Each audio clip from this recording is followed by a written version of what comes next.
ओम नमो भगवते वासुदेवाय। ओम नमो भगवते वासुदेवाय। ओम नमो भगवते वासुदेवाय। नारायणं नमस्कृत्य नरं चैव नरोत्तमं देवीं सरस्वतीं व्यासं ततो जयमुदीरयेत्। नष्टप्रायेषु भद्रेषु नित्यं भागवत सेवया भगवती उत्तमश्लोके भक्तिर्भवति नैष्ठिकी। ओम अज्ञानतिमिरान्धस्य ज्ञानाञ्जनशलाकया चक्षुरुन्मिलितं येन तस्मै श्रीगुरवे नमः। नमो विष्णुपादाय कृष्णप्रेष्ठाय भूतले श्रीमते भक्तिवेदान्तस्वामिनिति नामिनि। नमस्ते सारस्वते देवे गौरवाणी प्रचारिणे निर्विशेष शून्यवादी पाश्चात्य देशतारिणि। जय श्री कृष्ण चैतन्य प्रभु नित्यानंद श्री अद्वैत गदाधर शिवासादि गौर भक्त वृंद। हरे कृष्ण कृष्ण कृष्ण हरे हरे, हरे राम राम राम हरे हरे।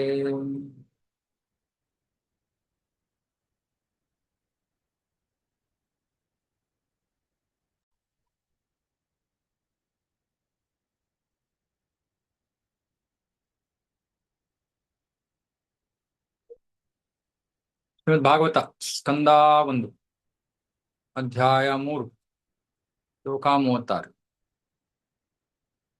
ಸವಾ ಇದಂ ವಿಶ್ವಮಮೋಘಲೀಲಃ ಸೃಜತ್ಯವತ್ಯತ್ತಿ ನ ಸಜ್ಜತೇಸ್ಮಿನ್ ಭೂತೇಷು ಚಾಂತರ್ಹಿತ ಆತ್ಮತಂತ್ರಃ ಷಡ್ವರ್ಗಿಕಂ ಜಿಘ್ರತಿ ಷಡ್ಗುಣೇಶಃ. ಭಗವಂತನ ಚಟುವಟಿಕೆಗಳು ಆ ಪೂರ್ಣ ಪರಿಶುದ್ಧವಾದವು. ಆ ಅಮೋಘ, ಅಮೋಘ ಲೀಲಾ. ಅಮೋಘ ಅಂದ್ರೆ ಅದರಲ್ಲಿ ಯಾವ ದೋಷವೂ ಇಲ್ಲ. ಪೂರ್ಣ ಪರಿಶುದ್ಧವಾದ ಚಟುವಟಿಕೆಗಳು.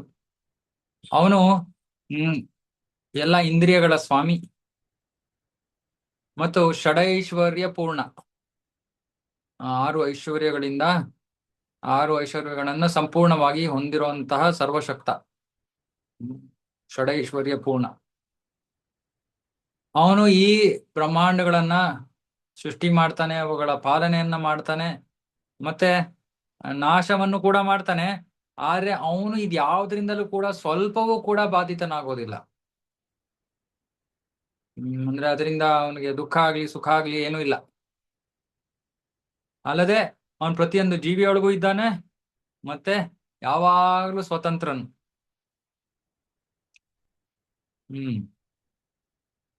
ಭಗವಂತನ ಇನ್ನಷ್ಟು ಗುಣಗಳ ವರ್ಣನೆ. ಕೃಷ್ಣನ ಚಟುವಟಿಕೆಗಳು ದೋಷರಹಿತವಾದವು, ಪೂರ್ಣ ಪರಿಶುದ್ಧವಾದವು.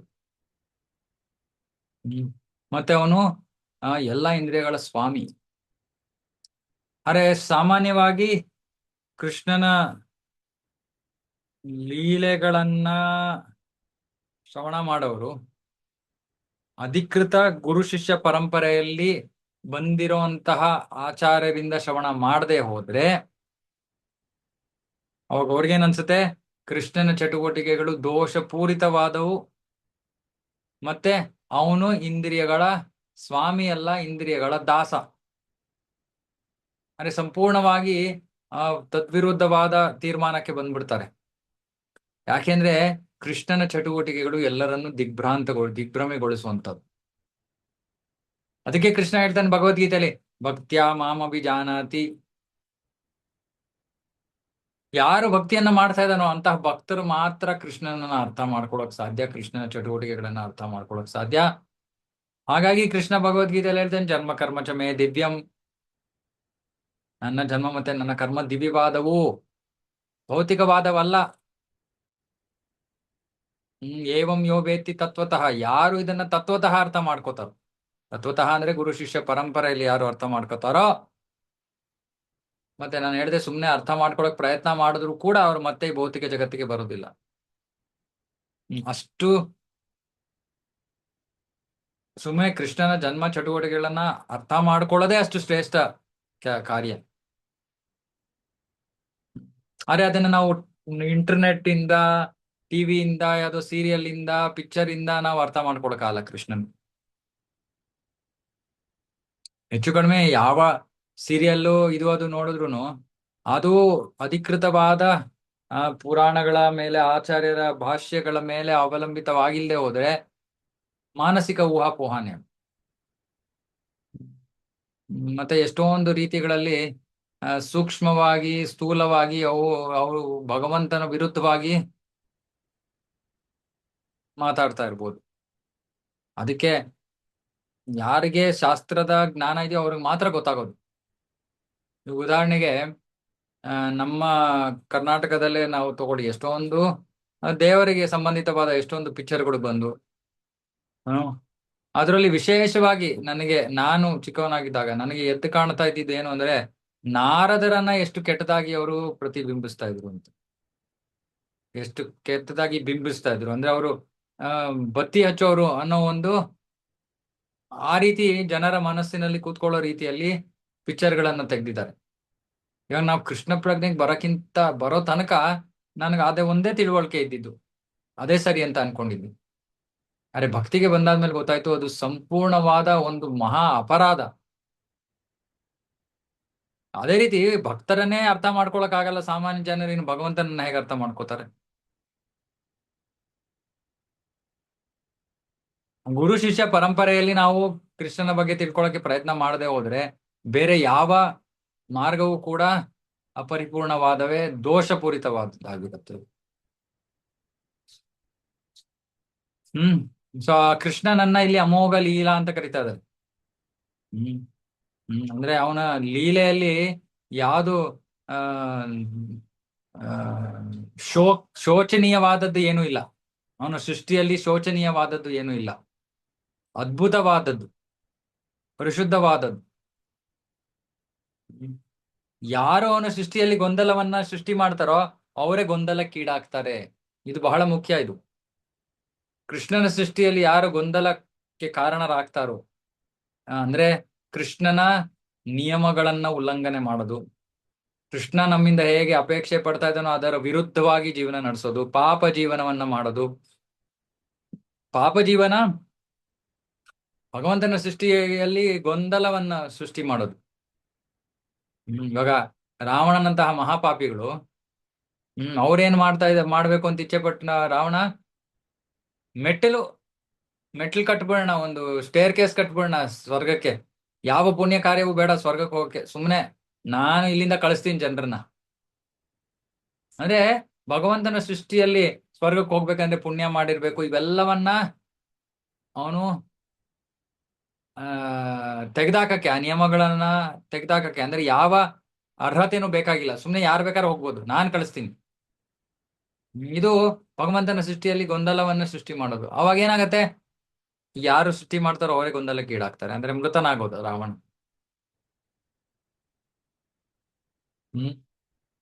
ಮತ್ತೆ ಭಗವಂತ ಅಲೌಕಿಕ, ಅವನಿಗೆ ಈ ಭೌತಿಕ ಜಗತ್ತಿನ ಆಗು ಹೋಗುಗಳಿಂದ ಅವನು ಪ್ರಭಾವಿತನಾಗೋದಿಲ್ಲ. ಅಲ್ಲದೆ ಈ ಭೌತಿಕ ಜಗತ್ತು ಕೃಷ್ಣ ಹೇಳ್ತಾನೆ ಉದಾಸೀನವತ್, ಕೃಷ್ಣ ಉದಾಸೀನವನ್ನ ತೋರ್ತಾನೆ ಈ ಭೌತಿಕ ಸೃಷ್ಟಿಯೆಡೆಗೆ. ಅವನಿಗೆ ಅಷ್ಟೊಂದು ಇಲ್ಲಿ ಭೌತಿಕ ಸೃಷ್ಟಿ, ಇಲ್ಲಿ ಪಾಲನೆ, ಇದೆಲ್ಲ ಅವನಿಗೆ ಅಷ್ಟೊಂದು ಏನು ಸಂತೋಷವನ್ನ ನೀಡುವಂತ ವಿಷಯಗಳಲ್ಲ. ಸರಿ, ನಮಗೋಸ್ಕರ ಸೃಷ್ಟಿ ಮಾಡಿದಾನೆ, ಅದನ್ನ ನಡೆಸ್ತಾನೆ.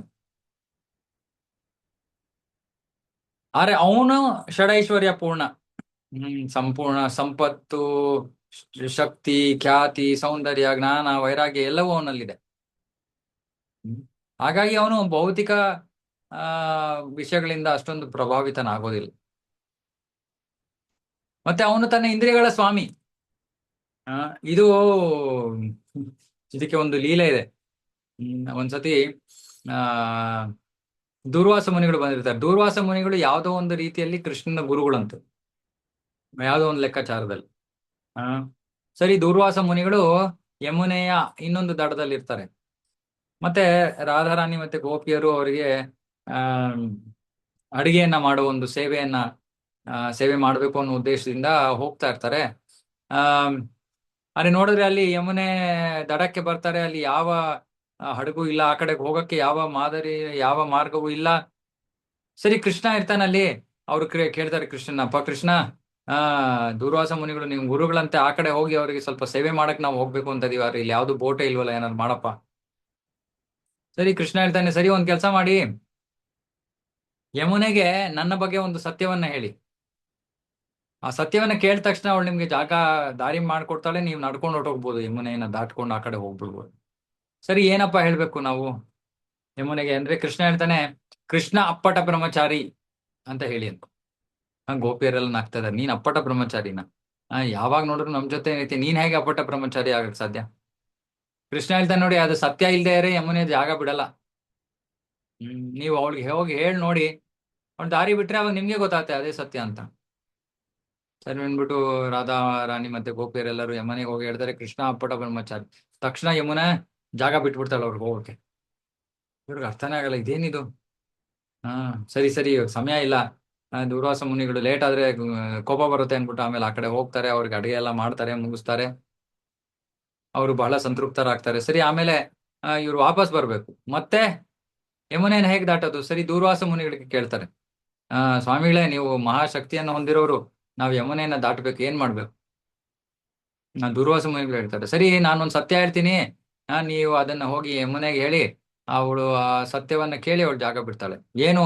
ದೂರ್ವಾಸ ಮುನಿಗಳು ಬರೀ ದೂರ್ವಾ ರಸ, ಆ ಹುಲ್ಲಿನ ರಸ ಮತ್ತೆ ಹಣ್ಣು ಹಂಪಲು ಮಾತ್ರ, ಬೇರುಗಳು ಮಾತ್ರ ತಿನ್ನೋದು ಅಂತ. ಗೋಪಿಯರ, ಅಲ್ಲ ಇವಾಗ ತಾನೇ ನಾವು ಎಷ್ಟೊಂದು ದೊಡ್ಡ ನಿಮ್ಗೆ ಔತಣವನ್ನ ಮಾಡಿ ಬಡಿಸಿದೀವಿ, ನೀವ್ ಹೇಳ್ತಾ ಇದೀರಿ ನೀವು ಬರೀ ದೂರ್ವಾ ರಸ ಮತ್ತೆ ಏನೋ ಹಣ್ಣು ಬೇರುಗಳನ್ನ ಮಾತ್ರ ತಿನ್ನೋರು ಅಂತ. ಇದೆಂತ ಸತ್ಯ ಆಯ್ತು? ಸರಿ ನೀವು ಹೋಗಿ ಯಮುನೆಗೆ ಹೇಳಿ, ಅದು ಸತ್ಯ ಇದ್ರೆ ಯಮುನೆ ಜಾಗ ಬಿಡ್ತಾಳೆ. ಅದನ್ನ ಹೋಗಿ ಹೇಳ್ತಾರೆ, ಆಮೇಲೆ ಯಮುನೆ ಜಾಗ ಬಿಟ್ಬಿಡ್ತಾಳೆ. ಅವಾಗ ಅವ್ರು ಕೃಷ್ಣನ ಹತ್ರ ಬಂದು ಕೇಳ್ತಾರೆ, ಇದೇನಪ್ಪ ಇದು? ನೀನು ನಿನ್ ಗುರು ಇಬ್ರು ಬರೀ ಸುಳ್ಳು ಮೋಸನೇ ಮಾಡ್ತಾ ಇದ್ದೀರಾ ನಮ್ಗೆ ಅನ್ಸುತ್ತೆ. ಕೃಷ್ಣ ಹೇಳ್ತಾನೆ, ಇಲ್ಲ, ದೂರ್ವಾಸ ಮುನಿಗಳು ಏನು ತಿಂದ್ರು ಕೂಡ ಅದನ್ನ ಆ ದೂರ್ವ ರಸಕ್ಕೆ ಸಮಾನವಾಗಿ ಕಾಣ್ತಾರೆ. ಅಂದ್ರೆ ಅವ್ರಿಗೆ ಅದರಲ್ಲಿ ಯಾವ ಆಕರ್ಷಣೆನೂ ಇಲ್ಲ. ಹಾಗಾಗಿ ಅವರು ಕೇವಲ ಸೇವನೆ ಮಾಡೋದು ದೂರ್ವ ರಸ ಅಥವಾ ಹಣ್ಣು ಬೇರುಗಳು. ಅದೇ ರೀತಿ ಆ ನಾನು ಅಪ್ಪಟ ಬ್ರಹ್ಮಚಾರಿ, ಅರೆ ನನ್ನ ಭಕ್ತರು ಯಾವ ಜೊತೆ ನನ್ನ ಜೊತೆ ವ್ಯವಹರಿಸ್ತಾರೋ ಆ ರೀತಿ ನಾನು ಅವ್ರ ಜೊತೆ ವ್ಯವಹರಿಸ್ತೀನಿ. ಅರೆ ಕೃಷ್ಣ ನಮ್ಮ ತರ ಇಂದ್ರಿಯಗಳ ದಾಸನಲ್ಲ, ಅವನು ಇಂದ್ರಿಯಗಳ ಸ್ವಾಮಿ. ಅದಕ್ಕೆ ಅವನನ್ನ ಋಷಿಕೇಶ ಅಂತ ಕರೀತಾರೆ. ಭಗವದ್ಗೀತೆಯಲ್ಲಿ ಕೃಷ್ಣನಿಗೆ ಇದು ಒಂದು ಹೆಸರು, ಋಷಿಕೇಶ. ಋಷಿಕೇಶ ಸೇವನಂ. ಋಷಿಕ ಅಂದ್ರೆ ಇಂದ್ರಿಯಗಳು ನಮ್ಮ ಇಂದ್ರಿಯಗಳಿಂದ ಇಂದ್ರಿಯಗಳ ಸ್ವಾಮಿಯಾದ ಕೃಷ್ಣನನ್ನ ನಾವು ಕೃಷ್ಣನಿಗೆ ಸೇವೆಯನ್ನ ಮಾಡ್ಬೇಕು. ಆದ್ರೆ ನಾವೇನ್ ಮಾಡ್ತೀವಿ? ನಾವೇ ಸ್ವಾಮಿಗಳಾಗಕ್ಕೆ ಪ್ರಯತ್ನ ಮಾಡ್ತೀವಿ. ಆ ಪ್ರಯತ್ನ ಪಾಪದ ಜೀವನ, ಅದರಿಂದಾಗಿ ನಾವು ಕಷ್ಟವನ್ನ ಅನುಭವಿಸ್ಬೇಕಾಗುತ್ತೆ. ಆದ್ರೆ ಕೃಷ್ಣ ತನ್ನ ಇಂದ್ರಿಯಗಳನ್ನು ಸಂಪೂರ್ಣವಾಗಿ ನಿಯಂತ್ರಿಸೋನು. ಯಾವತ್ತು ನಿಯಂತ್ರಣವಿಲ್ಲದೆ ಅನ್ಕಂಟ್ರೋಲ್ಡ್ ಆಗಿ ಅವನು ಕೆಲಸ ಮಾಡಲ್ಲ, ಯಾವ ಕೆಲಸನೂ ಮಾಡಲ್ಲ. ಯಾಕಂದ್ರೆ ಅವನು ಎಲ್ಲದರ ಸ್ವಾಮಿ, ಎಲ್ಲವೂ ಅವನ ಅಧೀನದಲ್ಲಿರುವಂಥದ್ದು. ಮತ್ತೆ ಈ ಭೌತಿಕ ಬ್ರಹ್ಮಾಂಡಗಳನ್ನ ಯಾಕೆ ಸೃಷ್ಟಿ ಮಾಡ್ತಾನೆ? ಇಲ್ಲಿ ತಾಪತ್ರಯಗಳಿಂದ ಬಳಲ್ತಾ ಇರುವಂತಹ ಜೀವಿಗಳನ್ನ ವಾಪಸ್ ಭಗವತ್ತಾಮಕ್ಕೆ ಕರ್ಕೊಂಡು ಹೋಗಕ್ಕೆ. ಹಾಗಾಗಿ ಸೃಷ್ಟಿ ಮಾಡ್ತಾನೆ, ಅದನ್ನ ಪಾಲನೆ ಮಾಡ್ತಾನೆ, ಕಾಲಕ್ರಮೇಣ ಅದನ್ನ ನಾಶವನ್ನ ಮಾಡ್ತಾನೆ. ಅದ್ರ ಉದ್ದೇಶ ಇವ್ರನ್ನೆಲ್ಲರನ್ನು ಉದ್ಧಾರ ಮಾಡೋದು, ಬದ್ಧ ಜೀವಿಗಳನ್ನ ಉದ್ಧಾರ ಮಾಡೋದಕ್ಕೆ. ಹಾಗಾಗಿ ಅವನು ಈ ಸೃಷ್ಟಿ ಸ್ಥಿತಿ ಲಯಗಳ ಕಾರ್ಯಗಳಿಂದ ಅವನು ಪ್ರಭಾವಿತನಾಗೋದಿಲ್ಲ. ಬಹಳ ಮೇಲೆ ಅವನು ಈ ಭೌತಿಕ ಜಗತ್ತಿನ ಜೊತೆ ಒಂದು ಸಂಬಂಧವನ್ನು ಇಟ್ಕೊಂಡಿದ್ದಾನೆ, ತುಂಬಾ ಆತ್ಮೀಯವಾದ ಸಂಬಂಧವಲ್ಲ. ಹಾಗಾಗಿ ಯಾವ ತರದ ದುಷ್ಟ ಅಂಶಗಳು ಅವನಿಗೆ ಏನು ಮಾಡಕ್ ಆಗೋದಿಲ್ಲ. ಅವ್ರು ಏನೇ ಪ್ರಯತ್ನ ಮಾಡ್ಬೋದು. ಅದೇ ರೀತಿ ಯಾವ ದುಷ್ಟ ಅಂಶಗಳು ಕೂಡ ಭಗವಂತನ ಭಕ್ತರನ್ನು ಕೂಡ ಸ್ಪರ್ಶ ಮಾಡಕ್ ಆಗೋದಿಲ್ಲ. ಯಾಕಂದ್ರೆ ಭಗವಂತ ತನ್ನ ಭಕ್ತರನ್ನ ತಾನೇ ರಕ್ಷಿಸ್ತಾನೆ. ಸೊ ಇದು ಕೃಷ್ಣನ ಇನ್ನಷ್ಟು ವಿಶೇಷ ಗುಣಗಳು. ಅದಕ್ಕೆ ಭಾಗವತ ನಮ್ಗೆ ಓದ್ತಾ ಇದ್ರೆ ನಮ್ಗೆ ಕೃಷ್ಣನ ಗುಣಲಕ್ಷಣಗಳು ಏನು, ಎಷ್ಟು ಅದ್ಭುತವಾದ ಗುಣಗಳನ್ನ ಹೊಂದಿದ್ದಾನೆ, ಒಂದು ತಿಳುವಳಿಕೆ ನಮ್ಗೆ ಬರುತ್ತೆ. ಶ್ಲೋಕ 37. ನ ಚಾಸ್ಯ ಕಶ್ಚಿನ್ ನಿಪುಣೇನ ಧಾತುರವೈತಿ ಜಂತು ಕುಮನೀಶ ಊತೀಹಿ ನಾಮ ನಿರೂಪಾಣಿ ಮನೋವಚೋಭಿಃ ಸಂತನ್ವತೋ ನಟಚರ್ಯಾಂ ಇವಾಗ್ನಃ. ಮೂರ್ಖರು, ಅಲ್ಪ ಜ್ಞಾನವನ್ನು ಹೊಂದಿರುವಂತಹ ಮೂರ್ಖರು ಆ ಭಗವಂತನ ರೂಪ ನಾಮ ಚಟುವಟಿಕೆಗಳ ಅಲೌಕಿಕ ಆ, ಸ್ವಭಾವವನ್ನ ಅರ್ಥ ಮಾಡ್ಕೊಳಕ್ ಆಗೋದಿಲ್ಲ. ಹ್ಮ್. ಭಗವಂತ ಒಂದು ನಾಟಕದಲ್ಲಿ ಒಬ್ಬ ನಟನಂತೆ ಅವನು ವರ್ತಿಸ್ತಾ ಇದ್ದಾನೆ, ಕೆಲಸ ಮಾಡ್ತಾ ಇದ್ದಾನೆ. ಹ್ಮ್. ಆದ್ರೆ ಅವನು ಅವನಿಗೆ ಸಂಬಂಧಿತವಾದ ಎಲ್ಲವೂ ಕೂಡ ಅಲೌಕಿಕವಾದದ್ದು ಅನ್ನೋದನ್ನ ಮೂರ್ಖರು ಅರ್ಥ ಮಾಡ್ಕೊಳಕ್ ಆಗಲ್ಲ. ಮತ್ತೆ ಅವರು ಅದ್ರ ಬಗ್ಗೆ ತಮ್ಮ ಮಾತುಗಳಲ್ಲೂ ಕೂಡ ಅವರು ವ್ಯಕ್ತಪಡಿಸಕ್ಕೂ ಆಗೋದಿಲ್ಲ, ಅಂದ್ರೆ ಅವ್ರಿಗೆ ಅರ್ಥನೇ ಆಗಲ್ಲ. ಜನ್ಮ ಕರ್ಮ ಚ ಮೇ ದಿವ್ಯಂ, ಯಾರು ಅರ್ಥ ಮಾಡ್ಕೊಳಕ್ಕಾಗತ್ತೆ? ಭಕ್ತರು. ಭಕ್ತರು ಅಂದ್ರೆ ಬುದ್ಧಿವಂತರು. ಹ್ಮ್. ಭಾಗವತದಲ್ಲಿ ಹೇಳ್ತಾರೆ, ಯಾರು ನಾಮ ಸಂಕೀರ್ತನ ಯಜ್ಞವನ್ನ ಕೈಕೊಳ್ತಾರೋ ಅವರು ಅತ್ಯಂತ ಬುದ್ಧಿವಂತರು. ಹ್ಮ್. ಅಲ್ಪ ಬುದ್ಧಿ ಉಳ್ಳವರಿಗೆ ಕೃಷ್ಣ ಅರ್ಥ ಆಗಲ್ಲ, ಕೃಷ್ಣನ ಅಲೌಕಿಕ ಸ್ವಭಾವ ಅರ್ಥ ಆಗಲ್ಲ ಅವ್ರು. ಹ್ಮ್. ಹ್ಮ್. ಯಾರು ಅವನ ಅಲೌಕಿಕ ಸ್ವಭಾವ ಅರ್ಥ ಮಾಡ್ಕೊಳಕ್ ಆಗಲ್ಲ. ಹಾಗಾಗಿ ಅವನು ಎಲ್ಲಾ ಮನಸ್ಸು ಮತ್ತು ಮಾತಿನ ಒಂದು, ಅಂದ್ರೆ ಅವುಗಳನ್ನ ಅವು ಮನಸ್ಸು ಅಥವಾ ಮಾತು ಕೂಡ ಅವನನ್ನ ಆ ವರ್ಣಿಸಕ್ ಆಗೋದಿಲ್ಲ. ಅವನು ಅದನ್ನೆಲ್ಲವನ್ನು ಮೀರಿರೋಂಥವ್ನು. ಹ್ಮ್. ಆದ್ರೆ ಕೆಲವರು ಇದ್ದಾರೆ ಮೂರ್ಖರು, ಅವರು ಅಪರಿಪೂರ್ಣ ಮಾನಸಿಕ ಊಹಾಪೋಹದಿಂದ ಅವನನ್ನ ಅರ್ಥ ಮಾಡ್ಕೊಳಕ್ ಪ್ರಯತ್ನ ಮಾಡ್ತಾರೆ. ಅವನು ಹಿಂಗಿರ್ಬೋದು, ಅವನು ಹಂಗಿರ್ಬೋದು. ಆ ಆ ಒಬ್ಬ ಸಾಮಾನ್ಯ ವ್ಯಕ್ತಿಯನ್ನೇ ನಾವು ಊಹಾಪೋಹದಿಂದ ನಾವು ಅವನನ್ನ ತಿಳ್ಕೊಳಕ್ ಆಗೋದಿಲ್ಲ, ಇನ್ನು ಭಗವಂತನನ್ನ ಹೇಗೆ ತಿಳ್ಕೊಳಕ್ ಆಗತ್ತೆ? ನಂದೇನರ್ಥ, ಯಾರು ಅಧಿಕೃತ ಪರಂಪರೆಯಲ್ಲಿರೋ ಜ್ಞಾನವನ್ನ ಬಿಟ್ಟು ತಾವೇ ಸುಮ್ನೆ ಏನೋ ಹೇಳ್ತಾರೆ, ತಮಗೆ ಇಷ್ಟ ಬಂದಿದ್ದು, ಮನಸ್ಸಿಗೆ ಬಂದಿದ್ದು. ಮಾನಸಿಕ ಊಹಾಪೋಹ ಅಂದ್ರೆ ಮನಸ್ಸಿಗೆ ಬಂದಿದ್ದನ್ನ ಹೇಳೋದು.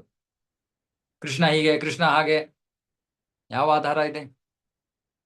ಇಲ್ಲ ಇಲ್ಲ, ನನ್ಗಂಗ ಅನ್ನಿಸ್ತಾ ಇದೆ. ನಿಮ್ಗಂಗ ಅನ್ನಿಸ್ತಾ ಇದೆ ಅಂದ್ರೆ ಅದು ಸತ್ಯನಾ? ಸಾಮಾನ್ಯ ವ್ಯಕ್ತಿಗೆ ಅವನು ಮಾಡೋ ಅವನ ಪ್ರಕಟ ಆಗೋದು, ಅವನ ಕಣ್ಮರೆ ಆಗೋದು, ಅವನ ನಾಮಗಳು, ರೂಪಗಳು, ಎಲ್ಲವೂ ಕೂಡ ರಹಸ್ಯ, ದೊಡ್ಡ ರಹಸ್ಯ. ಅರ್ಥ ಆಗಲ್ಲ ಅವ್ರಿಗೆ. ಯಾರ್ಯಾರಿಗೆ ಅರ್ಥ ಆಗಲ್ಲ? ಕರ್ಮಿಗಳಿಗೂ ಅರ್ಥ ಆಗಲ್ಲ, ಜ್ಞಾನಿಗಳಿಗೂ ಅರ್ಥ ಆಗಲ್ಲ. ಕರ್ಮಿಗಳು ಅಂದ್ರೆ ಸುಮ್ನೆ ಇಂದ್ರಿಯ ಭೋಗನೇ ಜೀವನ, ಆರ್ಥಿಕ ಅಭಿವೃದ್ಧಿಯೇ ಜೀವನ, ಇವರು ಕರ್ಮಿಗಳು. ಬೇರೆ ಏನು ಗುರಿ ಇಲ್ಲ ಇವ್ರ ಜೀವನದಲ್ಲಿ. ಜ್ಞಾನಿಗಳು ಅವ್ರ ಕರ್ಮ ಏನು ಮಾಡಲ್ಲ, ಸುಮ್ನೆ ಭಗವಂತನನ್ನ ಹುಡುಕ್ತಾ ಇದಾರೆ. ನೈತಿ ನೈತಿ ನೈತಿ, ಇದು ಭಗವಂತ ಅಲ್ಲ, ಅದು ಭಗವಂತ ಅಲ್ಲ, ಇದು ಭಗವಂತ ಅಲ್ಲ ಅಂತ ಮಾನಸಿಕ ಊಹಾಪೋಹ ಮಾಡ್ಕೊಂಡು ಭಗವಂತನನ್ನ ಹುಡುಕ್ತಾ ಇದಾರೆ. ಈ ಎರಡು ವರ್ಗದ ಜೀವಿಗಳಿಗೂ ಕೂಡ ಭಗವಂತ ಲಭ್ಯನಿಲ್ಲ.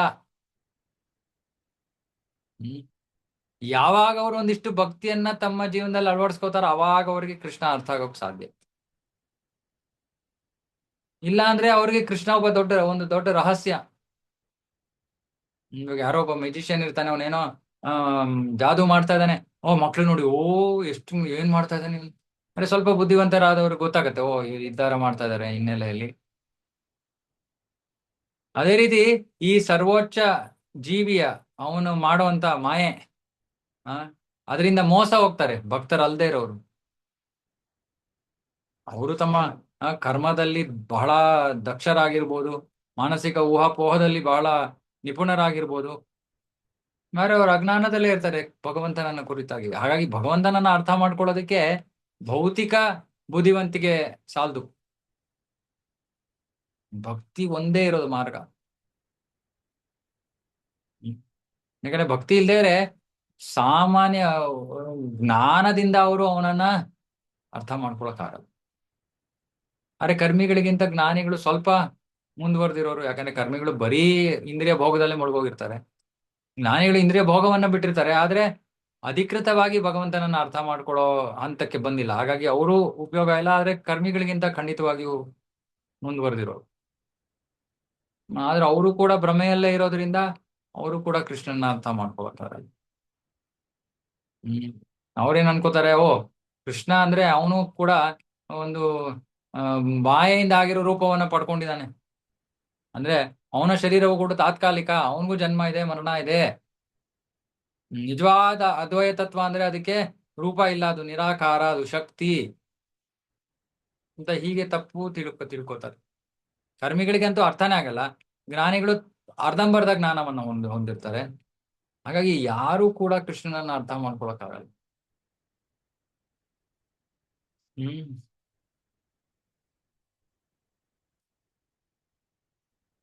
ಅದಕ್ಕೆ ಕೃಷ್ಣ ಭಗವದ್ಗೀತೆಯಲ್ಲಿ ಹೇಳಿದ್ರು, ನನ್ನ ಅಲೌಕಿಕ ಸ್ಥಾನವನ್ನ ಯಾರು ಅರ್ಥ ಮಾಡ್ಕೋತಾರೋ ಅವ್ರು ಮತ್ತೆ ಈ ಜಗತ್ತಿಗೆ ಬರಲ್ಲ. ಮತ್ತೆ ಕೃಷ್ಣ ಇಲ್ಲಿ ಇದ್ದಾಗ್ಲೂ ಕೂಡ ಅವನು ಏನ್ ಮಾಡ್ತಾ ಇದ್ರು ಕೂಡ ಅವನು ಈ ಭೌತಿಕ ಜಗತ್ತನ್ನ ಸ್ಪರ್ಶ ಮಾಡೋದೇ ಇಲ್ಲ. ಹ್ಮ್ ಆದ್ರೆ ಮೂರ್ಖರು ಅನ್ಕೋತಾರೆ, ಇಲ್ಲ ಇಲ್ಲ, ಕೃಷ್ಣ ಅಂದ್ರೆ ಒಬ್ಬ ಬಹಳ ಮಹಾ ವ್ಯಕ್ತಿ, ಅವನು ಸಾಮಾನ್ಯ ವ್ಯಕ್ತಿ. ಅದು ಸಾಮಾನ್ಯ ಅಂದ್ರೆ ಸಾಮಾನ್ಯ ಜನರ ತರ, ಸಾಮಾನ್ಯ ಜೀವಿ ಅಂದ್ರೆ ಶ್ರೇಷ್ಠ ವ್ಯಕ್ತಿ. ಅರ್ಥ ಆಗಲ್ಲ ಜನರಿಗೆ. ಮತ್ತೆ ಇನ್ನು ಕೆಲವರು ಕೇಳ್ತಾರೆ, ಓ ದೇವ್ರಿದಾನ ತೋರ್ಸಿ ನಮ್ಗೆ. ಆ ನಾವ್ ತೋರ್ಸ್ಬಿಟ್ರೆ ನಿಮ್ಗೆ ನೋಡಕ್ ಶಕ್ತಿ ಇದೆಯಾ, ಕಣ್ಣಿದ್ಯಾ? ಇವಾಗ ನಮ್ಮ ಮುಂದೆನೆ ಎಷ್ಟೊಂದ್ ಜನ ನಮ್ಮ ಭಾರತದಲ್ಲಿ ವಿಶೇಷವಾಗಿ ರಾಮ ಕೃಷ್ಣ ಅಂತ ಓಡಾಡ್ತಾ ಇರ್ತಾರೆ. ನಮಗೆ ಗೊತ್ತಾ ಇವಾಗ ಅವನು ನಿಜವಾಗ್ಲೂ ರಾಮನೋ ಕೃಷ್ಣನೋ ಅಂತ? ಗೊತ್ತಿಲ್ಲ ನಮ್ಗೆ. ಸಾಮಾನ್ಯ ಜನರಿಗೆ ಅದು ಗೊತ್ತಾಗಲ್ಲ. ಹಾಗಾಗಿ ಇದು ದ್ವಾಪರ ಯುಗದಲ್ಲಿ ಕೃಷ್ಣ ಇದ್ದಾಗ್ಲೂ ಎಷ್ಟೊಂದ್ ಜನ ಅನ್ಕೊಂಡಿರ್ತಾರೋ ಇವ್ನು ಯಾರೋ ಒಬ್ಬ ಕೃಷ್ಣ ಅನ್ನೋ ಹೆಸರಿನವನು. ಯಾಕಂದ್ರೆ ಅವ್ರಿಗೆ ನಿಜವಾಗ್ಲೂ ಕೃಷ್ಣನ ಸ್ಥಾನ ಏನು ಅಂತ ಗೊತ್ತಿಲ್ಲ. ಕೃಷ್ಣನ ರೂಪ, ಗುಣ, ಲೀಲೆ ಇವೆಲ್ಲ ಏನು ಅಂತ ಗೊತ್ತಿಲ್ಲ. ಸೊ ಹಾಗಾಗಿ ಭಗವಂತನನ್ನ ಕಣ್ಣಾರೆ ನೋಡೋದಕ್ಕಿಂತ ಕಿವಿಯಾರೆ ಕೇಳೋದು ಹೆಚ್ಚು ಮುಖ್ಯವಾದದ್ದು. ಅದಕ್ಕೆ ಶ್ರವಣ ಮುಖ್ಯ. ಹೇಗೆ ರುಕ್ಮಿಣಿ ಸುಮ್ಮನೆ ಶ್ರವಣ ಮಾತ್ರದಿಂದಲೇ ಕೃಷ್ಣನ ಮದುವೆ ಆಗಕ್ಕೆ ನಿರ್ಧಾರ ಮಾಡ್ತಾಳೆ. ಹ್ಮ್ ಹ್ಮ್. ಹಾಗಾಗಿ ದೇವರನ್ನ ನೋಡೋ, ಪ್ರಭುಪಾದರು ಬರೀತಾರೆ, ದೇವರನ್ನ ನೋಡೋ ಅತಿಯಾದ ಉತ್ಸಾಹದಲ್ಲಿ ಇರಬೇಡಿ, ದೇವರ ಬಗ್ಗೆ ಶ್ರವಣ ಮಾಡಿ, ದೇವರು ನಿಮ್ಮನ್ನ ನೋಡೋ ನೋಡೋ ರೀತಿಯಲ್ಲಿ ನೀವು ಜೀವನ ನಡೆಸಿ ಅಂತ. ಹ್ಮ್ ಮತ್ತೆ ಹೇಳ್ತೀನಿ, ದೇವರನ್ನ ನೋಡೋ ಉತ್ಸಾಹದಲ್ಲಿ ಇರಬೇಡಿ. ಯಾವ ರೀತಿ ನೀವು ಕಾರ್ಯಗಳನ್ನ ಮಾಡ್ಬೇಕು ಅಂದ್ರೆ ದೇವರು ನಿಮ್ಮನ್ನ ನೋಡೋ ರೀತಿಯಲ್ಲಿ ನೀವು ಕಾರ್ಯ ಮಾಡ್ಬೇಕು. ಅದು ಭಕ್ತಿಯ ಜೀವನ, ಅದು ಶರಣಾಗತಿಯ ಜೀವನ. ಹ್ಮ್ ಇದು ಸುಮ್ಮನೆ ಅಹಂಕಾರ ಅಷ್ಟೇ. ದೇವರನ್ನ ತೋರಿಸ್ಬಿಡಿ ಅನ್ನೋದು ಅಹಂಕಾರದ ಮಾತು. ಪ್ರಭುಪಾದರು ಬೈತಾರು, ಏನ್ ಶಕ್ತಿ ಇದೆ ನಿಮಗೆ ದೇವರನ್ನ ನೋಡಕ್ಕೆ? ಒಂದು ಕೊಠಡಿಯಲ್ಲಿ ಎಲ್ಲಾ ದೀಪಗಳು ಆರಿಸ್ಬಿಟ್ರೆ ಅಲ್ಲಿ ಏನಿದೆ ಅಂತ ನಿಮ್ಗೆ ಕಾಣಲ್ಲ, ಇನ್ನು ದೇವರನ್ನ ನೋಡಕ್ ಹೊರಟಿದ್ದೀರಾ ನೀವು? ಇನ್ಯಾರೋ ಮುಟ್ಟಾಳ ಇದ್ದಾನೆ, ಅವನ್ ಬಂದ್ ಹೇಳ್ತಾನೆ, ಸರಿ ಬನ್ನಿ ಒಂದಿಷ್ಟು ದುಡ್ಡು ಕೊಟ್ಬಿಡಿ, ನಿಮ್ಗೆ ದೇವ್ರನ್ನ ತೋರಿಸ್ಬಿಡ್ತೀನಿ. ಏನ್ ದೇವರನ್ನ ನೋಡೋದು ಅಷ್ಟು ಚೀಪ್ ಕೆಲ್ಸನಾ ಅಂತ ಪ್ರಭುಪಾದರು ಬೈತಾರೆ. ಅವರ ಉಪನ್ಯಾಸಗಳಲ್ಲಿ, ಪ್ರವಚನಗಳಲ್ಲಿ. ಹಾಗಾಗಿ ಭಗವಂತನನ್ನ ಅರ್ಥ ಮಾಡ್ಕೊಳ್ಳೋದು ಸುಲಭ ಇಲ್ಲ. ಆ ಒಬ್ಬ ವ್ಯಕ್ತಿ ಭೌತಿಕವಾಗಿ ಎಷ್ಟೇ ಗುಣಗಳನ್ನ ಅರ್ಹತೆಗಳನ್ನು ಹೊಂದಿದ್ರು ಕೂಡ ಅವನಿಗೆ ಭಗವಂತ ಅರ್ಥ ಮಾಡ್ಕೊಳಕ್ ಸಾಧ್ಯ ಅಂತ ನಾವು ಹೇಳಕ್ಕಾಗಲ್ಲ. ಆದ್ರೆ ಒಬ್ಬ ಭಕ್ತ, ಪರಿಶುದ್ಧ ಭಕ್ತ, ಪ್ರಾಮಾಣಿಕ ಭಕ್ತ, ಸರಳ ಜೀವಿ, ಅವನು ಅಷ್ಟೊಂದೇನು ದೊಡ್ಡ ಭೌತಿಕವಾಗಿ ಏನು ದೊಡ್ಡ ಸಾಧನೆಯನ್ನ ಮಾಡಿಲ್ಲದೆ ಇರೋನು ಕೂಡ ಕೃಷ್ಣನನ್ನ ಯಥಾರ್ಥವಾಗಿ ಅರ್ಥ ಮಾಡ್ಕೋಬಹುದು. ಹಾಗಾದ್ರೆ ಭೌತಿಕ ಗುಣಲಕ್ಷಣಗಳು ಅಥವಾ ಯೋಗ್ಯತೆ, ಅರ್ಹತೆ ಇಲ್ಲಿ ಪರಿಗಣನೆಗೆ ಬರೋದಿಲ್ಲ. ಎಷ್ಟೊಂದ್ ಭಕ್ತರು ಯೋಚನೆ ಮಾಡ್ತಾರೆ, ಓ ಇಲ್ಲ ಇಲ್ಲ, ಇವರು ತುಂಬಾ ಓದ್ಬಿಟ್ಟಿದ್ದಾರೆ, ಶಾಸ್ತ್ರವನ್ನು ಓದಿದ್ದಾರೆ, ಹಾಗಾಗಿ ಇವರು ಮುಂದುವರೆದಿರೋ ಭಕ್ತರು ಇರ್ಬೇಕು. ಇಲ್ಲ, ಭಕ್ತರು ಮುಂದುವರೆದಿದಾರೋ ಇಲ್ಲೋ ಅನ್ನೋದಕ್ಕೆ ಆ ಒಂದು ಸಾಕ್ಷಿ ಅಥವಾ ಅದನ್ನ ಹೇಗೆ ಅಳಿಯೋದು ಅಂದ್ರೆ, ಅವರು ಜೀವನದಲ್ಲಿ ಎಷ್ಟು ಪ್ರಗತಿಯನ್ನು, ಭಕ್ತಿಯಲ್ಲಿ ಎಷ್ಟು ಪ್ರಗತಿಯನ್ನು ಸಾಧಿಸ್ತಾರೆ. ಜ್ಞಾನ ಅಲ್ಲ, ಜ್ಞಾನ ಬರೀ ಒಂದು ಅಂಶ, ಭಕ್ತಿಯಲ್ಲಿ ಅವರ ಜೀವನದಲ್ಲಿ ಕೃಷ್ಣ ಎಷ್ಟು ಮುಖ್ಯವಾದವನು, ಅವನಿಗೋಸ್ಕರ ಅವ್ರು ಏನೇನ್ ಮಾಡಕ್ ಸಿದ್ಧರಾಗಿದ್ದಾರೆ, ಎಷ್ಟು ಶರಣಾಗತರಾಗಿದ್ದಾರೆ, ಇದು ಅಳಿಬೇಕಾಗಿರೋ ಅಂಶಗಳು, ಸುಮ್ನೆ ಅವರ ಜ್ಞಾನ ಅಲ್ಲ. ಅದೇ ರೀತಿ ಯಾರಿಗೋ ಏನು ಜ್ಞಾನ ಇಲ್ಲ ಇರ್ಬೋದು, ಆದ್ರೆ ಕೃಷ್ಣ ಹೇಳ್ತಿದ್ದಾನೆ, ಅನನ್ಯ ಚಿಂತೆನ್ ತೋಮ ದದಾಮಿ ಬುದ್ಧಿಯೋಗಂ ತಮ್. ಅವ್ರಿಗೆ ನಾನು ಒಳಗಿನಿಂದ ಜ್ಞಾನವನ್ನು ಕೊಡ್ತೀನಿ. ನನ್ನ ಬಗ್ಗೆ ಏನು ತಿಳುವಳಿಕೆ ಬೇಕೋ ಅವ್ರಿಗೆ ಕೊಡ್ಬೇಕು, ಅದನ್ನ ನಾನು ಒಳಗಿನಿಂದ ಕೊಡ್ತೀನಿ ಅಂತ. ಹಾಗಾಗಿ ಪ್ರಭುಪಾದರು ಬರೀತಾರೆ, ಪರಿಶುದ್ಧ ಭಕ್ತರು ಯಾವತ್ತೂ ಅಜ್ಞಾನದಲ್ಲಿ ಇರೋದಿಲ್ಲ. ಅವ್ರ ಪುಸ್ತಕಗಳನ್ನ ಓದಿಲ್ದೇ ಇರ್ಬೋದು, ಅರೆ ಅವಶ್ಯಕ ಜ್ಞಾನವನ್ನ ಕೃಷ್ಣ ಆ ತೇನೇ ಬ್ರಹ್ಮಹೃದಯ, ಹೃದಯದೊಳಗಿನಿಂದ ಅವನು ಬಹಿರಂಗ ಮಾಡ್ಬಿಡ್ತಾನೆ. ಸೊ ಹಾಗಾಗಿ ಯಾರೋ ಜ್ಞಾನದಲ್ಲಿ ಮುಂದುವರೆದಿಲ್ಲ ಅನ್ಬಿಟ್ಟು ಅವ್ರನ್ನ ನಾವು ಕೆಳಮಟ್ಟದಲ್ಲಿ ನೋಡಕ್ಕಾಗಲ್ಲ, ಅದು ತಪ್ಪು. ಶ್ಲೋಕ 38. ಸವೇದ ಧಾತು ಪದವೀಂ ಪರಸ್ಯ ದುರಂತ ವೀರ್ಯಸ್ಯ ರಥಾಂಗಪಾಣೇ ಯೋ ಮಾಯಯಾ ಸಂತತಯಾನುವೃತ್ತ್ಯಾ ಭಜೇತ ತತ್ಪಾದ ಸರೋಜಗಂಧಂ. ಯಾರು ಹ್ಮ್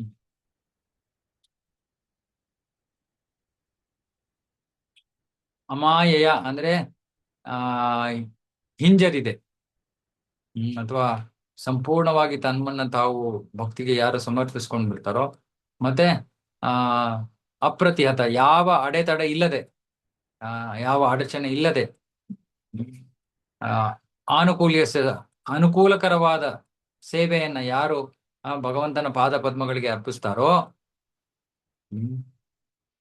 ಅವರು ಈ ಸೃಷ್ಟಿಕರ್ತನನ್ನ ಸರಿಯಾಗಿ ಅವನ ಒಟ್ಟು ವೈಭವದಲ್ಲಿ, ಅವನ ಸಂಪೂರ್ಣ ಶಕ್ತಿಯನ್ನ, ಅವನ ಅಲೌಕಿಕ ಸ್ಥಾನವನ್ನ ಅವರು ಅರ್ಥ ಮಾಡ್ಕೋಬಹುದು. ಅಂದ್ರೆ ಕೇವಲ ಭಕ್ತಿ ಸೇವೆಯಿಂದ ಮಾತ್ರ ಅರ್ಥ ಮಾಡ್ಕೋಬಹುದು ಕೃಷ್ಣನ. ಅದು ಯಾವ ತರ ಭಕ್ತಿ ಸೇವೆ? ಯಾವ ಒಳ ಉದ್ದೇಶವಿಲ್ಲದೆ, ಅಥವಾ ಆ ಆ ಯಾವ ಅಡಚಣೆ ಇಲ್ಲದೆ, ಅಥವಾ ಯಾವ ಹಿಂಜರಿಕೆ ಇಲ್ಲದೆ,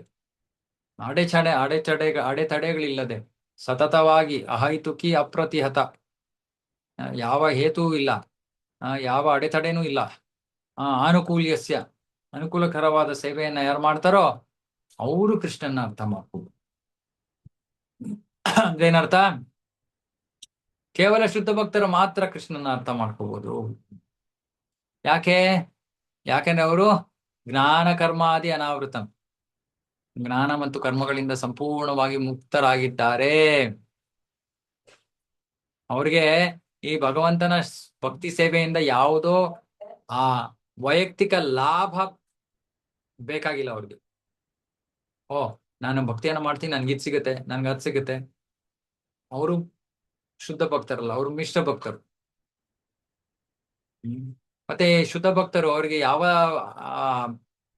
ವೈಯಕ್ತಿಕ ಲಾಭದ ಅಪೇಕ್ಷೆ ಇಲ್ಲ. ಅವರು ಸತತವಾಗಿ ಸ್ವಪ್ರೇರಿತರಾಗಿ, ಯಾವ ಹಿಂಜರಿಕೆ ಇಲ್ಲದೆ ಕೃಷ್ಣನಿಗೆ ಸೇವೆ ಮಾಡ್ತಾರೆ. ಇದು ಬಹಳ ಬಹಳ ಮುಖ್ಯ. ಒಂದು ಸತತವಾದ ಸೇವೆ. ಇವತ್ತು ನಾನು ಮಾಡಿದೆ ಸಾಕು, ಇನ್ನು ನಾಳೆ ನೋಡೋಣ. ಬೇರೆ ಟೈಮ್ ಏನ್ ಮಾಡ್ತೀರಾ? ನನಗೆ ಬೇರೆ ಕೆಲಸ ಕಾರ್ಯಗಳಿದೆ, ನಾನು ಅಲ್ಲಿಗೆ ಹೋಗ್ಬೇಕು, ಇಲ್ಲಿಗೆ ಹೋಗ್ಬೇಕು. ಅರೆ ಅದು ಯಾವುದು ಕೂಡ ಕೃಷ್ಣನಿಗೆ ಸಂಬಂಧಿತವಾಗಿ ಇಲ್ಲದೆ ಹೋದ್ರೆ ಅದು ಶುದ್ಧ ಭಕ್ತಿ ಸೇವೆ ಅಲ್ಲ. ಶುದ್ಧ ಭಕ್ತರಿಗೆ ಬೇರೆ ಕೆಲಸ ಇಲ್ಲ, ಬೇರೆ ವ್ಯಾಪಾರ ಇಲ್ಲ, ಅವರು ಕೇವಲ ಕೃಷ್ಣನ ಸೇವೆ. ಮತ್ತೆ ನಾವು ತಿಳ್ಕೋಬೇಕು, ಶುದ್ಧ ಭಕ್ತರಂದ್ರೆ ಅವರು ಕೆಲಸ ಕಾರ್ಯಗಳನ್ನ ಬಿಟ್ಟೇ ಕೂತಿರ್ಬೇಕಾ? ಇಲ್ಲ. ಅರ್ಜುನ ಕೆಲಸ ಮಾಡ್ತಾ ಇದ್ದ, ಆದ್ರೆ ಅವನು ಶುದ್ಧ ಭಕ್ತ. ಯಾಕೆ? ಅವ್ನು ಮಾಡ್ತಾ ಇದ್ದ ಎಲ್ಲಾ ಕೆಲಸನೂ ಕೃಷ್ಣನ್ಗೋಸ್ಕರ. ಹಾಗಾಗಿ ಇವಾಗ ಭಕ್ತಿ ವಿನೋದ್ ಠಾಕೂರ್ ಅವರು ಮ್ಯಾಜಿಸ್ಟ್ರೇಟ್ ಆಗಿದ್ರು, ಜಡ್ಜ್ ಆಗಿದ್ರು. ಆದ್ರೂ ಅವರು ಶುದ್ಧ ಭಕ್ತರು. ಅವರು ಯಾವತ್ತೂ ತಮ್ಮ ಇಂದ್ರಿಯ ಭೋಗಕ್ಕೋಸ್ಕರ ಜೀವನ ನಡೆಸ್ಕೊಳ್ಳೇ ಇಲ್ಲ. ಮತ್ತೆ ಅವ್ರು ಮಾಡೋ ಎಲ್ಲಾ ಕಾರ್ಯದಲ್ಲೂ ಹೇಗೋ ಒಂದು ಕೃಷ್ಣನ ಸೇವೆ ಒಳಗೊಂಡಿರುತ್ತೆ, ನೇರವಾಗಿ ಪರೋಕ್ಷವಾಗಿ. ಮತ್ತೆ ಇನ್ನೊಂದು ಸ್ವಪ್ರೇರಿತ ಭಕ್ತಿ. ಸ್ವಪ್ರೇರಿತ ಅಂದ್ರೆ ಯಾರೋ ಹೇಳ್ಬೇಕಾಗಿಲ್ಲ, ಹೇಳ್ರಪ್ಪ ಬೆಳಗ್ಗೆ ಮಂಗಳಾರತಿಗೆ ಈ ಸೇವೆ ಮಾಡಿ, ಆ ಸೇವೆ ಮಾಡಿ, ಇನ್ನೊಂದು ಸೇವೆ ಮಾಡಿ ಹೇಳಬಾರ್ದು. ನಮ್ಮಲ್ಲೇ ಆ ಸ್ವಪ್ರೇರಣೆ ಹುಟ್ಟಬೇಕು. ಇಲ್ಲ ನಾನು ಹೀಗ್ ಮಾಡ್ತೀನಿ, ಇಲ್ಲ ನಾನು ಈ ತರ ಅಲಂಕಾರ ಮಾಡ್ತೀನಿ, ನಾನು ಈ ತರ ಹೂ ತರ್ತೀನಿ, ನಾನು ಈ ತರ ಭಗವಂತನಿಗೆ ನೈವೇದ್ಯವನ್ನ ಮಾಡ್ತೀನಿ, ಈ ತರ ಕೃಷ್ಣನಿಗೆ ದೇವಸ್ಥಾನವನ್ನು ಕಟ್ತೀನಿ. ಸ್ವಪ್ರೇರಿತ. ಮತ್ತೆ ಅವ್ರು ಯಾವ ಹಿಂಜರಿಕೆ ಇರೋದಿಲ್ಲ. ಯಾರು ಏನಾರು ಹೇಳ್ಬಿಟ್ರೆ, ನಾನು ಹಿಂಗ್ ಭಕ್ತಿ ಸೇವೆ ಮಾಡಿದ್ರೆ ಯಾರು ಏನಾರು ಹೇಳ್ಬಿಟ್ರೆ, ಏನ್ ಹೇಳಿದ್ರೆ ಏನಂತೆ. ಯಾರು ಕೇಳಿದ್ರೆ ಯಾಕೆ ನೀವು ತಿಲಕ ಇಟ್ಕೊಂಡ್ ಬರ್ತೀರಾ, ಏನಂತೆ, ಆಫೀಸ್ ತಿಲಕ ಇಟ್ಕೊಂಡ್ ಬರ್ತೀನಿ, ಯಾಕೆ ನಾನು ಕ್ರಿಶ್ಚಿಯನ್ ಭಕ್ತ ಅದಕ್ಕೆ. ಸೊ ಯಾವ ಹಿಂಜರಿಕೆನೂ ಇಲ್ಲ ಅವ್ರಿಗೆ ಕೃಷ್ಣನ ಭಕ್ತಿ ಮಾಡೋದಕ್ಕೆ, ಮತ್ತೆ ಅದು ಸ್ವಪ್ರೇರಿತವಾದದ್ದು. ಸೊ ಇದರಲ್ಲಿ ಎರಡು ಭಕ್ತಿಗಳಿವೆ, ಒಂದು ವೈದಿ ಭಕ್ತಿ, ಇನ್ನೊಂದು ರಾಗಾನುಗ ಭಕ್ತಿ ಅಂತ. ವೈದಿ ಭಕ್ತಿಯಲ್ಲಿ ವಿಧಿಯ ಪ್ರಕಾರ, ಬೆಳಗ್ಗೆ ಹೇಳ್ಬೇಕಂತಪ್ಪ, ಯಾಕೆ ಗುರುಗಳು ಹೇಳಿದ್ದಾರೆ ಬೆಳಗ್ಗೆ ಹೇಳ್ಬೇಕು, ಸರಿ, ಹೆಂಗೋ ಕಷ್ಟಪಟ್ಕೊಂಡು ಅಂತ ಎದ್ಕೊಂಡ್ ಬರ್ತೀನಿ, ಅದು ವೈದಿ ಭಕ್ತಿ. ಇನ್ನು ಕೆಲವರು ಇರ್ತಾರೆ, ಬೆಳಗ್ಗೆ ಹೇಳ್ಬೇಕು ಅಂತ ಗೊತ್ತಿದ್ರು ಹೇಳಲ್ಲ. ಅವ್ರನ್ನ ಭಕ್ತರು ಅಂತಾನೆ ಕರೆಯೋದಕ್ಕೆ ಆಗೋದಿಲ್ಲ. ಪ್ರಶ್ನೆ, ಆರಂಭಿಕ ಭಕ್ತರು, ಆರಂಭಿಕ ಭಕ್ತರು ಅಂತ ಕರೀಬಹುದು. ಹ್ಮ್ ಹ್ಮ್ ಇನ್ನು ಮಿಕ್ಕಿದವ್ರು, ಇಲ್ಲ ಇಲ್ಲ ನಾಳೆ ಬೆಳಗ್ಗೆ ಆ ಹೋಗ್ಬೇಕು, ಮಂಗಳಾರತಿ ಇರುತ್ತೆ, ಕೃಷ್ಣ ಕಾಯ್ತಾ ಇರ್ತಾನೆ, ಯಾರು ಬರ್ತಾ ಇದ್ದಾರೆ, ಇವತ್ತು ಯಾರು ಬಂದ್ರು ನನ್ನನ್ನ ಎಪ್ಸೋದಿಕ್ಕೆ, ಅಂತ ಕೃಷ್ಣ ಕಾಯ್ತಾ ಇರ್ತಾನೆ ಅಂತ ಉತ್ಸಾಹದಲ್ಲಿ, ಸ್ವಪ್ರೇರಣೆಯಿಂದ ಅವರು ಸೇವೆಯನ್ನ ಮಾಡ್ತಾರೆ, ಅವರು ಶುದ್ಧ ಭಕ್ತರು. ಜಗತ್ತಿನಲ್ಲಿ ಎಲ್ಲರೂ ಕೂಡ ಕೃಷ್ಣನಿಗೆ ನೇರವಾಗಿ ಅಥವಾ ಪರೋಕ್ಷವಾಗಿ ಸೇವೆಯನ್ನ ಸಲ್ಲಿಸ್ತಾ ಇದ್ದಾರೆ. ಯಾರು ತಪ್ಪಿಸ್ಕೊಳಕ್ಕಾಗಲ್ಲ. ನೇರವಾಗಿ ಸೇವೆ ಸಲ್ಲಿಸ್ತಾ ಇರೋರು ಶುದ್ಧ ಭಕ್ತರು, ಪರೋಕ್ಷವಾಗಿ ಸೇವೆ ಸಲ್ಲಿಸ್ತಾ ಇರೋರು ಬದ್ಧ ಜೀವಿಗಳು. ಮಾಯೆಯ ಒತ್ತಡದಲ್ಲಿ ಅವರು ತಮಗೆ ತಾವು ಸೇವೆ ಮಾಡ್ಕೋತಾ ಇದ್ದಾರೆ, ಆದ್ರೆ ಅದು ಪರೋಕ್ಷವಾಗಿ ಕೃಷ್ಣನ ಸೇವೆ, ಆದ್ರೆ ಅದು ಪ್ರತಿಕೂಲಕರವಾದ ಸೇವೆ. ಆದ್ರೆ ಯಾರು ನೇರವಾಗಿ ಸೇವೆಯನ್ನ ಮಾಡ್ತಾ ಇದಾರೋ ಅವರು ಅನುಕೂಲಕರವಾಗಿರುವಂತ ಸೇವೆ ಮಾಡ್ತಾರೆ. ಅನುಕೂಲಕರವಾಗಿ ಸೇವೆ ಮಾಡೋರು ಭಕ್ತರು, ಪ್ರತಿಕೂಲಕರವಾಗಿ ಮಾಡೋರು ಅಸುರರು.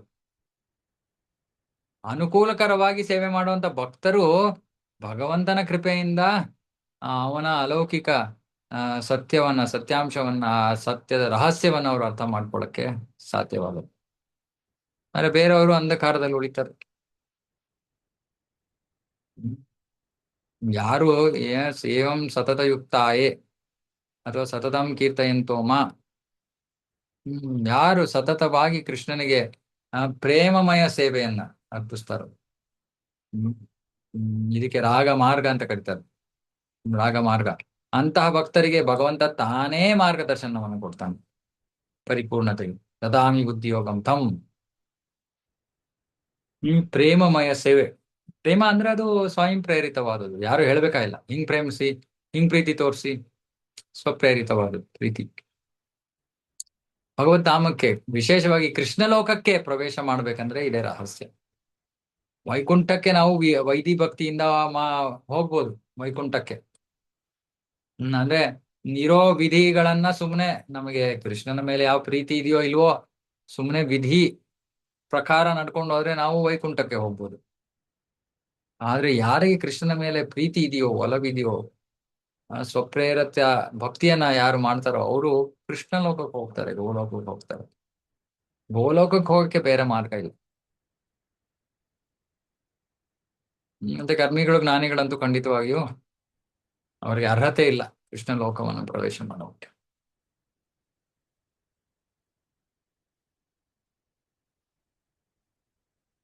ಶ್ಲೋಕ 39. ಅಥೇಹಧನ್ಯಾ ಭಗವಂತ ಇತ್ತಂ ಯದ್ವಾಸುದೇವೇ ಖಿಲ ಲೋಕನಾಥೆ ಕುರ್ವಂತಿ ಸರ್ವಾತ್ಮಕಂ ಆತ್ಮಭಾವಂ ನ ಯತ್ರ ಭೂಯ ಪರಿವರ್ತ ಉಗ್ರಹ. ಇಂತಹ ಪ್ರಶ್ನೆಗಳನ್ನ ಮಾಡ್ಬೇಕು. ಇಂತಹ ಪ್ರಶ್ನೆ, ಕೃಷ್ಣನ ಕುರಿತಾದ ಪ್ರಶ್ನೆಗಳನ್ನ ಮಾಡ್ಬೇಕು.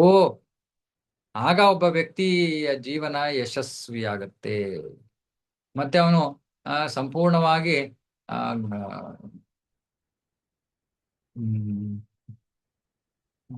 ಎಲ್ಲವನ್ನು ತಿಳ್ಕೊತಾನೆ.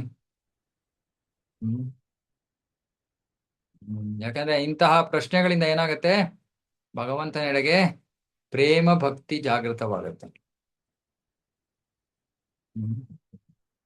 ಮತ್ತೆ ಪ್ರೇಮ ಭಕ್ತಿ ಜಾಗೃತವಾದಾಗ ಪುನರಪಿ ಜನನ ಮರಣದಿಂದ ನಾವು ಮುಕ್ತರಾಗುತ್ತೀವಿ.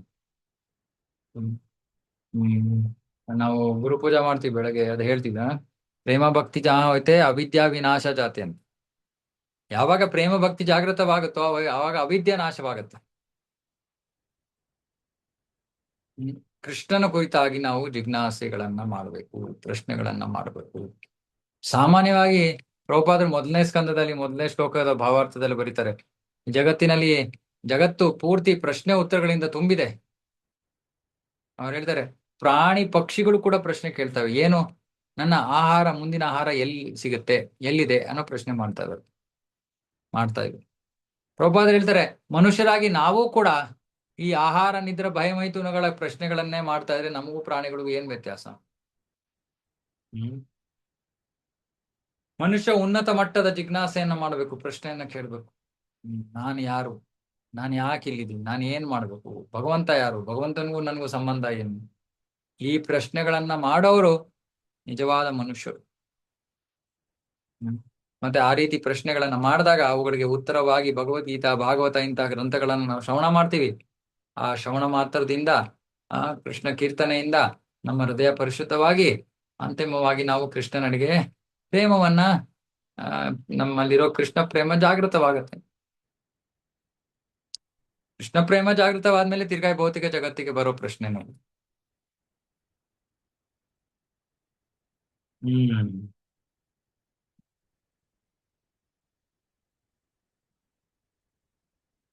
ಹಾಗಾಗಿ ಶೌನಕರು ಮಾಡ್ತಾ ಇರೋ ಪ್ರಶ್ನೆಗಳನ್ನ ಇಲ್ಲಿ ಸೂತ ಗೋಸ್ವಾಮಿ ಅವರು ಪ್ರಶಂಸಿಸ್ತಾ ಇದ್ದಾರೆ. ಯಾಕಂದ್ರೆ ಆ ಪ್ರಶ್ನೆಗಳು ಅಲೌಕಿಕ ಸ್ವಭಾವವನ್ನು ಹೊಂದಿರುವಂತವು.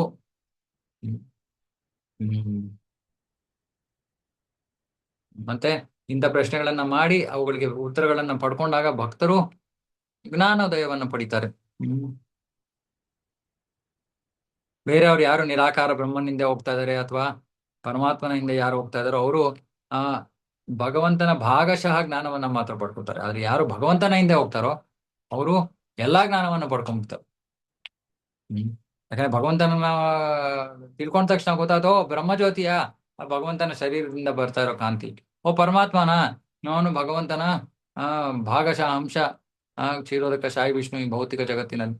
ಸೊ ಹಾಗಾಗಿ ಯಾರಿಗೆ ಭಗವಾನ್ ಗೊತ್ತೋ ಅವರಿಗೆ ಬ್ರಹ್ಮನು ಗೊತ್ತು, ಪರಮಾತ್ಮನು ಗೊತ್ತು. ಅರೆ ಕೇವಲ ಯಾರು ಬ್ರಹ್ಮನನ್ನ ತಿಳ್ಕೊಂಡಿದಾರೋ ಅವ್ರಿಗೆ ಭಗವಂತ ಯಾರು ಅಂತ ಗೊತ್ತಾಗಲ್ಲ. ಹಾಗಾಗಿ ಅದು ಅಪರಿಪೂರ್ಣ ಜ್ಞಾನ. ಹಾಗಾಗಿ ಭಕ್ತರು ಮಾತ್ರ ಪೂರ್ಣ ಯಶಸ್ಸನ್ನ ಸಾಧಿಸಕ್ ಸಾಧ್ಯ ಜೀವನದಲ್ಲಿ. ಮತ್ತೆ 100% ಭಕ್ತನಾಗಿರೋನು ಮಾತ್ರ ಜನ್ಮ ಮರಣದಿಂದ ಮುಕ್ತನಾಗ್ಬೋದು. 100% ಭಕ್ತ, ಇದು ನಮಗೆ ಮುಖ್ಯವಾದದ್ದು. ಇದನ್ನ ಕೇಳಿ ನಾವು ಯೋಚನೆ ಮಾಡ್ಬೇಕು, ನಾನು ಎಷ್ಟು ಪ್ರತಿಶತ ಭಕ್ತ? ನಾವು ಎಷ್ಟು ಪ್ರತಿಶತ ಭಕ್ತರಾಗಿದ್ವೋ ಅಷ್ಟು ಮುಂದುವರೆದಿದ್ದೀವಿ. 100% ಭಕ್ತರಾದ್ರೆ ಮತ್ತೆ ಈ ಭೌತಿಕ ಜಗತ್ತಿಗೆ ಬರಲ್ಲ, ಕೃಷ್ಣ ಲೋಕಕ್ಕೆ ಹೋಗ್ತೀವಿ. ನಾವು ಎಷ್ಟು ಪ್ರತಿಶತ ಭಕ್ತ ಅಂತ ಹೆಂಗ್ ಗೊತ್ತಾಗತ್ತೆ? ಕೃಷ್ಣ ಭಗವದ್ಗೀತೆಯಲ್ಲಿ ಹೇಳಿರುವಂತ ಜೀವನ ಶೈಲಿಯನ್ನ ನಾವು ಎಷ್ಟರ ಮಟ್ಟಿಗೆ ಅಳವಡಿಸ್ಕೊಂಡಿದೀವಿ ಅನ್ನೋದ್ರ ಮೇಲೆ ಗೊತ್ತಾಗತ್ತೆ. ಓಕೆ, ಆಯ್ತು, ಇವತ್ತಿಗೆ ಇಲ್ಲೇ ನಿಲ್ಸೋಣ. ಗೊತ್ತಾಯ್ತು. ಯಾರ್ಯಾರು ಏನಾದ್ರು ಪ್ರಶ್ನೆ ಇದ್ರೆ ಕೇಳಿ.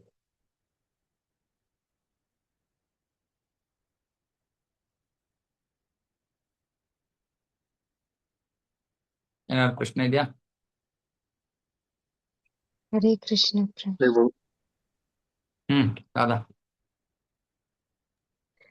Prabhu, how will come to know that our heart is getting purified? ಹೇಗೆ ಗೊತ್ತಾಗುತ್ತೆ ಅಂದ್ರೆ ಕಲ್ಮಶ ಇರಲ್ಲ, ಭೌತಿಕ ಕಲ್ಮಶ ಇರೋದಿಲ್ಲ. ಕಾಮ, ಕ್ರೋಧ, ಲೋಭ, ಮೋಹ, ಮದ, ಮಾತ್ಸರ್ಯ ಇದ್ಯಾವುದು ಇಲ್ಲ ಅಂದ್ರೆ ಸ್ವಚ್ಛ ಆಗ್ತಾ ಇದೆ ಅಂತ.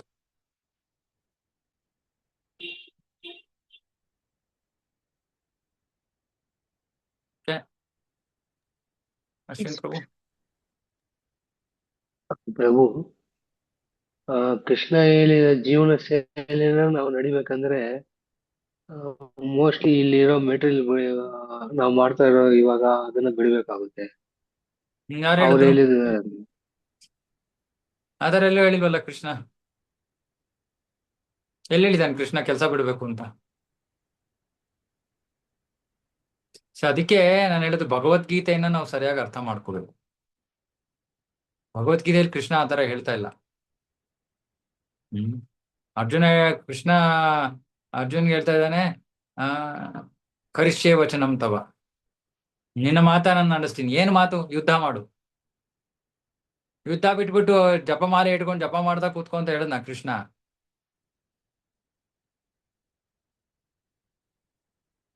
ಅದಕ್ಕೆ ಭಗವದ್ಗೀತೆ ನಾವು ಸರಿಯಾಗಿ ಅರ್ಥ ಮಾಡ್ಕೊಳ್ಬೇಕು. ಎಲ್ಲದಕ್ಕೂ ಒಂದು ಸಮಯ ಅನ್ನೋದಿರುತ್ತೆ. ಇವಾಗ ಯಾರು ಬ್ರಹ್ಮಚಾರಿಗಳಾಗಿದ್ದು ಉಳ್ಕೊಂಡಿದ್ದು ಮದ್ವೆನೇ ಆಗದೆ ಇದ್ದು ಅವರು 24 ಗಂಟೆ ಭಕ್ತಿಯನ್ನ ಮಾಡ್ಬೋದು. ಗೃಹಸ್ಥರಾದವ್ರು ಏನ್ ಮಾಡ್ಬೇಕು? ಕೆಲಸ ಬಿಟ್ಬಿಡಕ್ಕಾಗತ್ತ? ಮನೇನ ಯಾರು ನೋಡ್ಕೋತಾರ ಅವಾಗ?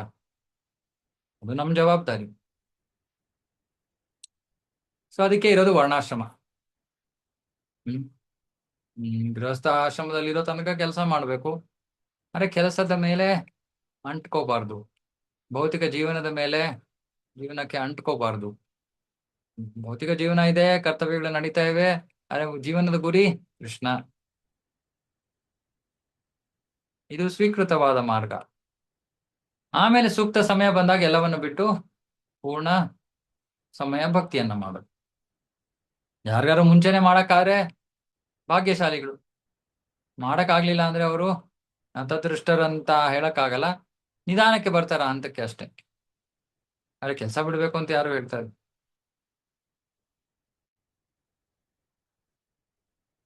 ಕೃಷ್ಣ ಹೇಳ್ತಾನೆ, ಮಹಾಮನುಷ್ಯರ ಅನುಸ್ಮರ ಯುದ್ಧಚ. ನೀನ್ ಯುದ್ಧ ಮಾಡ್ತಿರುವಾಗ ನನ್ನನ್ನ ಯೋಚನೆ ಮಾಡು, ನನಗ್ ಜ್ಞಾಪಿಸ್ಕೊ. ಅಂದ್ರೆ ನಮ್ಮ ಜೀವನದಲ್ಲಿ ನಮ್ಮ ಕರ್ತವ್ಯಗಳನ್ನ ಜವಾಬ್ದಾರಿಗಳನ್ನ ಮಾಡ್ತಾ ಇರುವಾಗ ನಾವು ಜೊತೆಗೆ ಕೃಷ್ಣನ ನೆನೆಸ್ಕೋಬೇಕು ಅಷ್ಟೇ. ಏನಾ?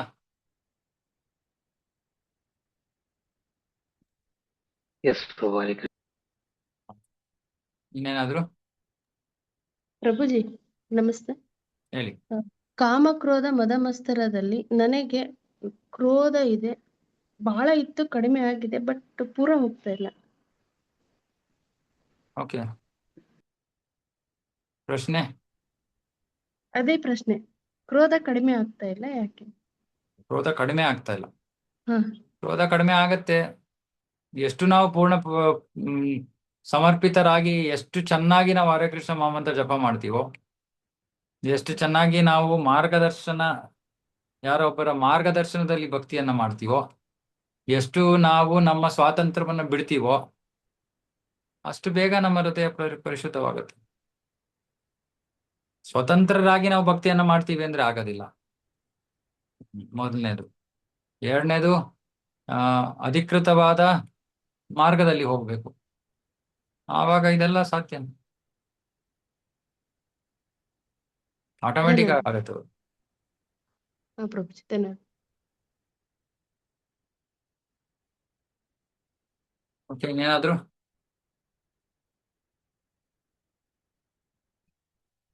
ओके, श्रीमद् भागवतम की जय, जगत गुरु श्रील प्रभुपाद की जय, समवेत गौरभक्तवृंद की जय, वांछा कल्पतरुभ्यश्च कृपा सिन्धुभ्यो च पतितानां पावनेभ्यो। हरे कृष्णा। हरे कृष्णा प्रभु। हरे कृष्णा कृष्ण प्रभुजी, हरे कृष्ण प्रभु।